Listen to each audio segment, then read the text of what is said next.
hear me? Hello? Can you hear me? हाँ, यही movie का नाम है दोस्तों। सोचो एक औरत अपने पति के साथ रह रही है, उसके साथ बात करती है, प्यार करती है, और अचानक उसे पता चलता है कि उसका पति तो कब का मर चुका है। तो फिर ये कौन है उसके साथ? ये देखते हैं कौन है उसके साथ। कहानी की शुरुआत में हमें एनाबेल को दिखाया जाता है। दोस्तों ये समय है 1918 का, जब पहला विश्व युद्ध खत्म होने की कगार पे था। एनाबेल का भाई इस वॉर में फ्रांस में लड़ने गया था। एनाबेल रोज अपने भाई के इंतजार में थी कि एक दिन एनाबेल के भाई की चिट्ठी उसे मिलती है। उसके भाई ने लिखा होता है कि हम जल्दी वापस आ जाएंगे, ये वॉर जल्दी खत्म हो जाएगी। लेकिन दोस्तों हमें दिखाया जाता है कि लड़ाई के दौरान फेडरिक के पैर में गोली लगने की वजह से वो वहीं पे घायल हो गया। और एनाबेल यहाँ पे उम्मीद कर रही थी कि फेडरिक आज की ट्रेन से वापस आ जाएगा, मगर ऐसा कुछ नहीं होता। फेडरिक आज भी नहीं आया दोस्तों, जिससे एनाबेल उदास हो जाती है। अब यहाँ सैमुअल नाम का एक सोल्जर एनाबेल को ऐसे उदास देखकर उससे कहता है, कुछ लोग जो घायल हो गए थे ना, वो आज नहीं कुछ दिनों के बाद आएंगे। ये सुनकर एनाबेल की जान में जान आती कि चलो तब मेरा भाई वापस आ जाएगा। एनाबेल के अलावा सैमुअल एक बुजुर्ग औरत की मदद करता है दोस्तों, जो कि अपने बेटे के आने के इंतजार में है, मगर वो आया नहीं। सैमुअल बताता है कि आपके बेटे का नाम कैजुअल्टी लिस्ट में नहीं है, वो जल्दी आपके पास आ जाएगा, आप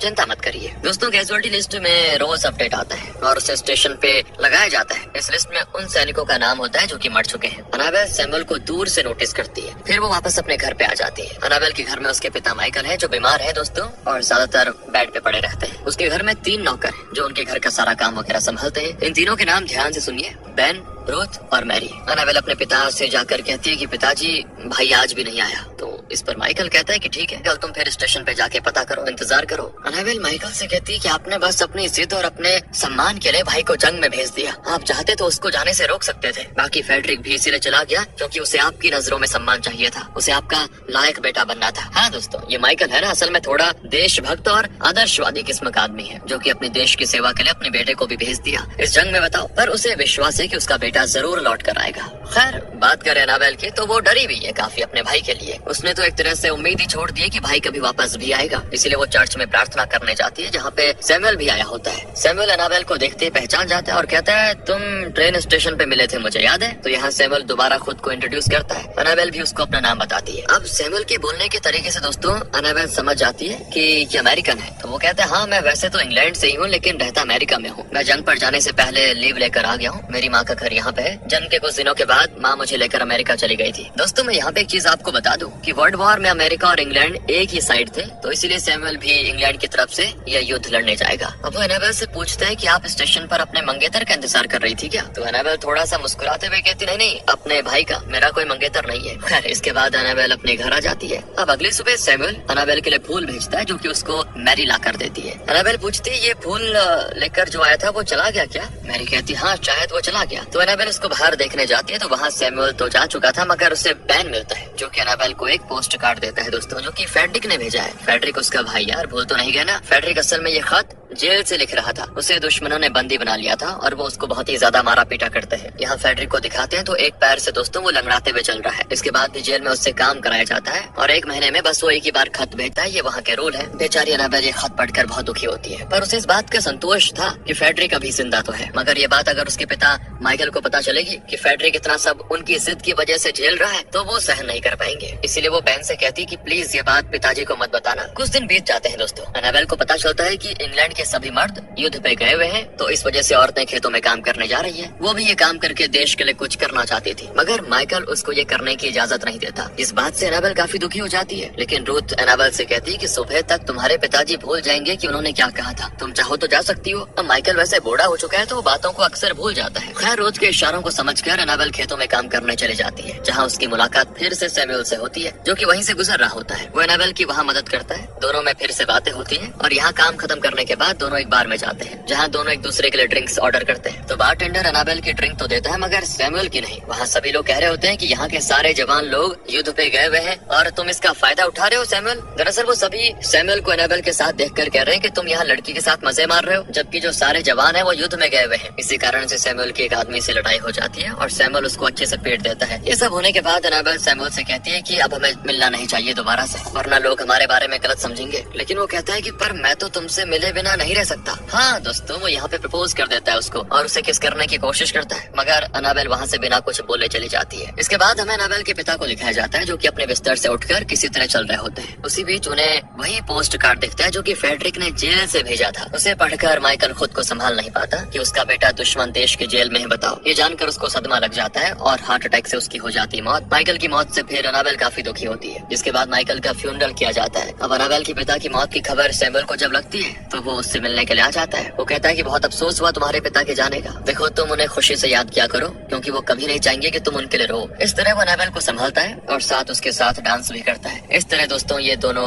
एक दूसरे से रोज मिलने लगते हैं। अनाबेल सैमुअल को फूल भेजने के लिए थैंक यू कहती है जो उसने पहले नहीं कहा था। साथ ही वो उसको अपना ट्री हाउस दिखाती है जहाँ अनाबेल के बचपन के खिलौने वगैरह रखे होते हैं। यहाँ सैमुअल फिर से अनाबेल से अपने दिल की बात बोलता है और इस बार अनाबेल मना नहीं कर पाती। दोनों किस करते हैं और फिर इंटीमेट हो जाते हैं। दोस्तों अनाबेल को डर था कहीं सैमुअल भी उसके भाई की तरह जंग पर जाने के बाद कहीं भूल न जाए उसको, जो चीज वो सैमुअल से कहती भी है। तो वो कहते हैं मुझे जंग से वापस लौटने का कोई बहाना चाहिए, मुझे भी कोई चाहिए जो मेरे आने का इंतजार करे। मेरा अपना कोई है नहीं, मैं जाने से पहले तुमसे शादी करना चाहता हूँ, क्या तुम मुझसे शादी करोगी? अनाबेल काफी खुश होती है और दोनों खुशी खुशी शादी कर लेते हैं। सैमुअल की छुट्टी खत्म होने में दोस्तों बस अब कुछ ही दिन बचे होते हैं, इसीलिए वो अनाबेल के साथ जितना हो सके उतना वक्त बिताना चाहता था। दोनों अनाबेल के ही घर में साथ में रहते हैं। सैमुअल यहाँ पे रूथ, बेन और मैरी से भी मिलता है। वैसे भी अनाबेल और सैमुअल एक दूसरे के मतलब पति पत्नी बन चुके हैं तो अब कोई दिक्कत है नहीं। उनकी अपनी एक दुनिया बस चुकी है जिसे अनाबेल नहीं खोना चाहती। तो एक रात सैमुअल के सोते वक्त अनाबेल को एक भयानक सा सपना आता है। सैमुअल वॉर में गया और वहाँ उसकी मौत हो गई। इस सपने से वो डर कर उठ जाती है। फिर उसको सैमुअल संभालता है कि अरे ऐसा कुछ नहीं होगा। तो अनाबेल कहते हैं कि मेरा मन नहीं कर रहा है तुम्हें भेजने का, अगर तुम वापस ही नहीं आए तो वो कहता है मैं वापस जरूर आऊंगा, ये मेरा तुमसे प्रॉमिस है, चिंता ना करो, मुझे कुछ नहीं होगा। 2 दिन के बाद मुझे जाना है और अब तो मैं खुद वापस आना चाहता हूँ तुम्हारे लिए। जिस बेसब्री से तुम मेरा इंतजार करोगे उससे भी ज्यादा बेसब्री से मैं तुम्हारे पास वापस आने का इंतजार करूंगा। अनाबेल मैं इस प्रॉमिस को नहीं तोड़ूंगा, तुम फिक्र मत करो। वैसे भी सुनने में आ रहा है कि युद्ध जल्दी खत्म होने वाला है। फिर दोस्तों अनाबेल को थोड़ी सी संतुष्टि होती है। जल्द ही वो दिन भी आ जाता है जब सैमुअल को जाना था, उसकी ट्रेन लेट हो गई थी तो वो अनाबेल के साथ भागते भागते स्टेशन पे जाता है। किसी तरह ट्रेन के निकलने से पहले वो ट्रेन पे चढ़ जाता है। दोनों को ठीक से गुड बाय कहने का मौका भी नहीं मिलता यार, थोड़ा सा इमोशनल मोमेंट होता है। भारी मन से दोनों एक दूसरे को विदा करते हैं। और अब सैमुअल के जाने के बाद अनाबेल बस उसके साथ बिताए पलों को याद करके अपने दिन गुजारती है। इसी बीच हमें सैमुअल को दिखाया जाता है जो कि फ्रांस में है। बैटलफील्ड के बीचों बीच दोस्तों अचानक से सैमुअल और उसके साथियों के ऊपर गोली बारूद बाकी चीजों से हमला हो जाता है। बेचारा सैमुअल किसी तरह उनसे बचते हुए एक घायल सैनिक की जान बचाने की कोशिश करता है। और जब ये सब हो रहा था दोस्तों तो उसी वक्त अनाबेल फिर से वही बुरा सपना देखती है यहाँ पे कि सैमुअल को कुछ हो गया। वो डर कर उठ जाती है। वो अब थोड़ा उदास रहने लगती है। सैमुअल की यादों का ही दिन रात सोचती रहती है। यहाँ तक उसने अब अपने कमरे से निकलना बंद कर दिया था। और फिर दोस्तों एक दिन अनाबेल के इंतजार की घड़ी खत्म हो जाती है। वो जब रो रही थी तो सैमुअल उसके कान में आकर कहता है कि तुम मुझे सुन सकती हो। अनाबेल जाग जाती है और अपने पास सैमुअल को देखकर उसकी खुशी का ठिकाना नहीं होता। वो सैमुअल से पूछती तुम यहाँ कब आए? जिस पर वो कहता है कैसे आया, कब आया, कुछ पता नहीं मुझे। इसके बाद दोनों फिजिकल होते हैं। फिर सैमुअल अनाबेल से कहता है कि मेरी याददाश्त धुंधली हो चुकी है, मैं कब यहाँ पहुँचा मुझे पता ही नहीं चला। तो वो कहती है ठीक है तुम आराम करो, तुम्हें सब याद आ जाएगा। अच्छा ये बताओ कि तुम्हें आखिरी चीज क्या याद है? वो कहता है कि हम दुश्मन की गोलीबारी के बीच युद्ध की तरफ बढ़ रहे थे, तभी मेरे एक साथी को गोली लगी जिसे मैं बचा रहा था। उसे मैं खींचकर एक पत्थर के पीछे लेकर गया जिसके बाद वो मर गया। लेकिन फिर क्या हुआ वो सब मेरे लिए पूरा ब्लैंक हो गया। मैं कब कैसे और किस तरह यहाँ पहुँचा पता ही नहीं चला, बस मैं तुमसे मिलना चाहता था, मुझे इतना पता है। सैमुअल और अनाबेल अब दोबारा से मिलकर खुश थे दोस्तों। दोनों अपनी दुनिया में दोबारा से व्यस्त हो जाते हैं। उन्हें एक दूसरे से प्यार के अलावा कुछ नजर नहीं आता। लेकिन इस बीच बैन का जो डॉग था वो अजीब बर्ताव कर रहा था। बैन भी रूथ से अनाबेल के बारे में सवाल करता कि वो नीचे क्यों नहीं आ रही है। तो रूथ कहती है कि अनाबेल का भाई इस वक्त दुश्मन देश के जेल में है, पिता को उसने हाल ही में खो दिया और अब उसका पति भी जंग पे गया हुआ है। वो काफी कुछ अंदर दबाए बैठी है बेचारी, तो तुम लोग उसको बिल्कुल भी डिस्टर्ब मत करो। आज सुबह वो गार्डन में टहलने आई थी, जल्दी वो ठीक हो जाएगी। उससे जंग के बारे में कोई कुछ मत पूछना प्लीज। बैन थोड़ा शॉक में था क्योंकि उसका पालतू डॉग कुछ दिनों से बड़ा अजीब बर्ताव कर रहा है। एक दिन बैन ऐसे ही अनाबेल को किसी से बात करते हुए देखता है और डर जाता है, इसलिए वो तुरंत जाता है चर्च और फादर से पूछता है कि कोई अगर मर चुका हो तो वापस आ सकता है क्या?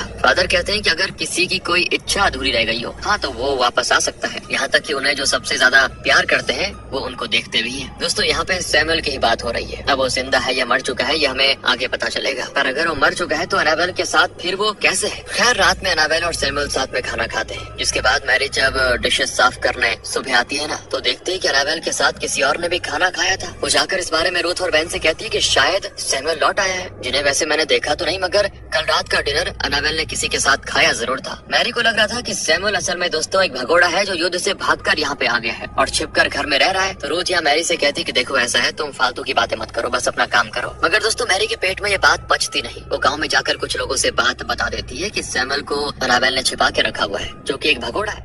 फिर क्या था, अनाबेल ने एक भगोड़े को छिपा के रखा हुआ है, ये बात आग की तरह फैल जाती है। इसी बीच सैमुअल अचानक से खुद को जब शीशे में देखता है तो नहीं दिखता दोस्तों वो, और जल्दी उसे पता चल जाता है कि वो मर चुका है और यहाँ अनाबेल से मिलने वो नहीं बल्कि उसकी आत्मा पहुंची। वो भगोड़ा नहीं था बल्कि युद्ध के दौरान शहीद हो गया था। ये बात वो अनाबेल से बताना चाहता था, मगर वो तो डॉक्टर के पास गई थी। वो वापस आकर सैमुअल को खुशखबरी देती है कि वो उसके बच्चे की माँ बनने वाली है, और ये सुनकर सैमुअल बड़ा खुश। दोस्तों वॉर पर जाने से पहले ये सब हो चुका था, तो आप कंफ्यूज मत होना कि वो कहीं वैसा तो नहीं है आत्मा वाला। सैमुअल अपनी सच्चाई फिर भी जानता है, क्योंकि जब एनाबेल डॉक्टर के पास गई थी तो उसने मैरी और रूथ से बात करने की कोशिश की, मगर उससे वो दोनों ना तो सुन पा रही थी और ना ही देख पा रही थी। इसी बीच अगली सुबह अचानक से कुछ ऑफिसर्स एनाबेल के घर में दस्तक देते हैं। साथ में उस जगह के कुछ लोकल आदमी भी होते हैं। ये सभी यहाँ पे ये चेक करने के लिए आए होते हैं कि एनाबेल के घर में कोई भगोड़ा सैनिक तो नहीं है, क्योंकि वॉर से भागने की बस एक ही सजा होती है दोस्तों, मौत। रूथ उन ऑफिसर्स को रोकने की कोशिश करती है। इसी बीच अंदर एनाबेल सैमुअल से बताती है कि वॉर रुक चुकी है, और फिर वो उसको